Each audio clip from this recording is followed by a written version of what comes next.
শীতের দুপুরে যদি ভাত খেতে মন না চায় তাহলে এইভাবে একবার ঝালমুড়ি ট্রাই করে দেখতেই পারো। তো চলো সেটাই তোমাদের সঙ্গে শেয়ার করছি। তো প্রথমে আমি ছোটো বাটির 2 বাটি মুড়ি নিয়ে নিয়েছি।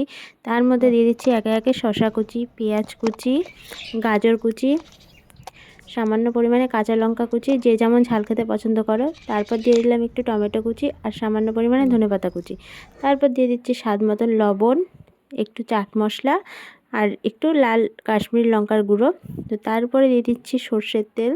সর্ষের তেলটা দেওয়ার পরে আমি এখানটায় দিয়ে দিচ্ছি একটু লেবুর রস। তোমরা চাইলে এখানটায় তেঁতুলের পাল্পটাও ইউজ করতে পারো। আমার কাছে তেঁতুল ছিল না, ওই জন্য আমি লেবুটাই দিয়েছি। তার উপর দিয়ে দিচ্ছি আমি চানাচুর। তারপরে কৌটোটার মুখটা বন্ধ করে এরকম ঝাঁকানাকা করে একটু ঝাঁকিয়ে নিলেই তৈরি হয়ে যাবে আমাদের ঝালমুড়ি রেসিপি। সত্যি এটা খেতে খুবই সুন্দর লাগে, তোমরা একবার ট্রাই করে দেখতেই পারো।